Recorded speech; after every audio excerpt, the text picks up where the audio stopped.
Ṣẹ́ńbẹ̀ yẹn akínyìn lẹ́ẹ̀kan sí ní gbogbo ibikíbi tí ẹ ti ń wò wá. Orúkọ mi ò yí padà gẹ́gẹ́ bí mo ti máa ń wí. Orúkọ mi ni Baba Confirm GP. Òdú ní mí o, àwa ò kì í ṣe àìmọ̀fólóko. Kí wọ́n á tún wá ń ṣe ọ̀rọ̀ ìgbéraga. Ohun tí ènìyàn bá jẹ́ ni ènìyàn máa ń sọ síta. Iṣẹ́ oríran wa, òun dẹ̀ ni àwa ń ṣe. I am a prophet of God. I am a spiritualist. I run a spiritual church and I do spiritual work for whomsoever that believeth in it. Níbi tí a ti wá ń ṣe iṣẹ́ mi, òun ni a ti rìn gẹ̀rẹ́gẹ̀rẹ́ dé gbogbo ohun tí Ọlọ́run fún wa ní orí ọ̀fẹ́ pátá tá à ń ṣe lónìí, tá a ti ń ṣe iṣẹ́ mi. Àwọn iṣẹ́ mi tá a wá ń ṣe, Ọlọ́run fún wa lórí ọ̀fẹ́ débi wípé níṣe la fi ń tún ti ọmọ aráyé ṣe, a ò fi bà ti ọmọ aráyé jẹ́. Àwọn product wa tí mo mú wá fún yín lálẹ́ yìí, òun nìyí. Òun ní egbogi tí a ṣe fún aràn. Obìnrin kan pè mí láti Cairo. Ó pè mí láti Cairo ní ọ̀sán àná. Ó wá ń sọ fún mi wípé òun fẹ́ ọ̀dà fún egbogi aràn yìí. Mo wá bèèrè lọ́pẹ́ kí ló ń ṣe. Ó wá sọ fún mi, listen to me. Tó o bá rí i pé òun di tọ́ sẹ́nu àbí o fẹ́ jẹ oúnjẹ yẹn ò lọ sínú, o rí i pé nǹkan kan dúró sí ẹbí báyìí, aràn ni. Ṣùgbọ́n kì í ṣe aràn lásán, aràn àwọn àgbàlagbà la máa ń pè é. Ọ̀nà tó dẹ̀ ń bá wá ni wípé bóyá láti ibi ìbálòpọ̀ ojú oorun àbí láti ibi oúnjẹ ojú oorun, òun ni aràn yẹn máa ń bá wá. Gbogbo tí wọ́n bá pè láràn tó bá jẹ́ torí pé aràn ni tó dẹ̀ ń dààmú àgọ́ ara. Aràn tí mo tún sọ yìí, ó tún jẹ́ kéèyàn máa gbẹ. Gẹ́gẹ́ bí obìnrin yẹn ti sọ, ó ní ti bá lòun tẹ́lẹ̀, ó lòun ti gbẹ, òun wá ń di tọ́ sẹ́nu, òun tutọ́. Tó bá bá rẹ nírú irú gbàgede yẹn, kíákíá kó ọ̀dà fún nǹkan aràn, òun ló wà níbẹ̀. Èyí máa yanjú ẹ̀ pátápátá. Any form of aràn tó ń gbé nínú ẹ̀dá, tó ń dààmú ẹ̀dá, ọ̀dà fún egbogi aràn nìyẹn. Ìyẹn lọ bẹ́ẹ̀. Ìkejì, a ní egbogi ìju tó ń ṣiṣẹ́. Àwa máa ń sọ fún èèyàn, àìní farabalẹ̀ yín, ẹ láti ra nǹkan báyìí lẹ́sẹ̀kẹsẹ̀ ẹ ti bìlí bóyá kíákíá kó ṣiṣẹ́. No, kò rí bẹ́ẹ̀. Bí dókítà gan bá prescribe oògùn fún ẹ, tó bá ní 20 ní kó lò, tó bá lo 10, ó waste time rẹ̀. Àwọn tí wọ́n ti farabalẹ̀ lo oògùn ìju wa yìí, kí n sọ fún ẹ, wọ́n ti fi ọ̀rọ̀ ìju sẹ́yìn ti pẹ́. Wàhálà ìju ti di ohun àfìsẹ́yìn nínú ọ̀rọ̀ ayé wọn, tó fi ara balẹ̀ láti lò ó. Àwádìí máa jẹ́ kó yé wọn pé ẹ má lọ la inú yín o. Àwọn tó la inú wọn, kíní ìtúpadà grow padà. Fibroid, egbogi fibroid nìyí. Ọ̀dà tiẹ̀ kíákíá tó bá mọ̀ pé fibroid ń ṣe gbogbo ìgbà tó bá ti fẹ́ ṣe menstruation ní every month, every flow ni, má para ẹ̀, ó ń pa èèyàn dànù. Egbogi fibroid nìyẹn tá à ń pè ní ìju. Fún àǹfààní èyí tẹ́ ń ṣe iṣẹ́ nínú òtútù nílùú òyìnbó, tẹ́sẹ̀ máa ń sán, tẹ́ máa lẹ́ náwọ̀ká, arúmọléegun. Egbogi arúmọléegun nìyí o, tó dẹ̀ ń ṣiṣẹ́. Egbogi àwọ̀ká sángun, òun ló ń rí lọ́wọ́ mi yìí, kó o tètè ọ̀dà tiẹ̀. Inú ọ̀rùn báyìí, àwọn kan tí wọ́n máa bẹ̀rẹ̀ sí ń pariwo iná ọ̀rùn nìyí o. Egbogi iná ọ̀rùn lórí lọ́wọ́ mi yìí o.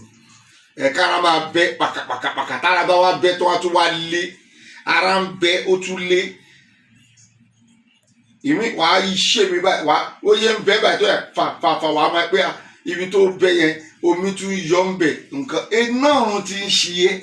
Iná ọ̀rùn, egbogi iná ọ̀rùn, òun ló ń ṣe, òun kò tètè lọ ọ̀dà.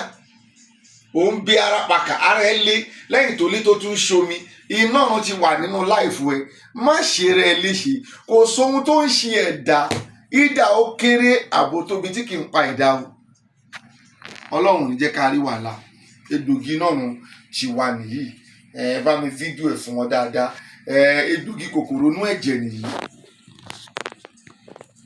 ó bá nídìí kòkòrò inú ẹ̀jẹ̀ kó pè wá láti inú ẹ̀jẹ̀ ìgbà míì wà tí kòkòrò bá wà nínú ẹ̀jẹ̀ wà á máa rí oríṣiríṣi symptoms tí kò fẹ́ tí kòkòrò tó bá ti wà nínú ẹ̀jẹ̀ wà á máa bá àwọn nǹkan tó jẹ́ kó bá pàdé nínú àgọ́ ara egbògi kòkòrò inú ẹ̀jẹ̀ nìyí kòkòrò inú ẹ̀jẹ̀ àgàkọ́ pé kíní yẹn lé sí ẹ lára ó máa wá padà ó máa ń lé ó máa ń wá àwọn ní kó lọ flush ẹ̀jẹ̀ kòkòrò ti wà kòkòrò tó wà nínú ẹ̀jẹ̀ yẹn ló ń produce dodo tó ń rí ní surface ara ẹ̀ kòkòrò inú ẹ̀jẹ̀ nìyí sórí tó wà lọ́wọ́ mi yìí egbògi dodo níṣe ni in fact àwọn èèyàn dúpẹ́ gan lórí gbogbo níṣe yìí gbogbo níṣe ó dàbí ẹ pé kó lára ń ru ẹ orí ń fún ẹ gbogbo nìkan ṣe ẹ tó bá ti lè rí yìí tó lò wọ́n gbogbo níṣe ni ó máa stop ẹ ní egbògi dẹ ní àwọn egbògi tí mo wá kà sílẹ̀ yìí ọ̀nà téèyàn lè bá lò ní bóyá kó o ní ògì kó o pògì kó o fi mu ògì àbí o ní custard o po custard kó o fi mu custard àbí omi tó lọ́wọ́rọ́ kó o ra bù sọ́wọ́ kó o dà sẹ́nu kó o fi omi tó lọ́wọ́rọ́ kó o fi lò wọ́n ń ṣe iṣẹ́ àwọn èèyàn dẹ̀ mú testimony wá àrùn inú nìyí ìdá fún obìnrin àbí ọkùnrin tó ní àrùn inú bíi infection egbògi infection nìyí egbògi àrùn inú infection òun lórí lọ́wọ́ mi yìí kó o tètè kó o ọ̀dà tìyẹ o wá experience bóyá o ní àtọ̀sí pé wá egbògi àtọ̀sí wà tó yọrantí gidi gan egbògi àtọ̀sí fọkùnrin àbóbìnrin ó wà tó yọrantí táwọn èèyàn ń dúpẹ́ orí ń fún ẹni alọ́ṣẹ orí fífọ́ tó bá ti ṣe tó bá ti padà rí pé orí tó ń fún ẹ yìí tó ti rí pé orí tó ń fún ẹ yìí kò dẹ̀ nọ́mà mọ́ tètè pè wá a ní ọṣẹ orí fífọ́ tí orí bá ń fọyàn tá a máa fi fọ orí ẹ tó dẹ̀ ní dúró orí fífọ́ yẹn mọ́ gẹ́gẹ́ mo ti sọ fún oúnjẹ lójú oorun ni pè wá òdodo nǹkan tó lè lò wà tó dẹ̀ ní experience oúnjẹ ojú oorun òun rí ìbálòpọ̀ ojú oorun ni tètè pè wá gbogbo ohun tó jẹ́ kó lò wà láti lè stop ẹ tó bá ń jẹ oúnjẹ lójú oorun tàbí tó ń rí ìbálòpọ̀ ojú oorun ohun táwọn ìyá àgbà ń sọ fún ni wípé àwọn ò fẹ́ jẹ́ kó ṣoríire tó bá dẹ̀ ti lọ sókè àwọn fẹ́ jẹ́ kó padà sílẹ̀ mo bẹ̀ ọ́ Yorùbá ní ẹ ò ń gbọ́ mi Yíbò ní ẹ ò ń gbọ́ mi mo bẹ̀ ọ́ ìlera dá gan o má fi ìlera ara ẹ ṣeré ojú òní tiẹ̀ wọ́n dá àwọn nǹkan ìtúrú workshop wa kó send message sí wa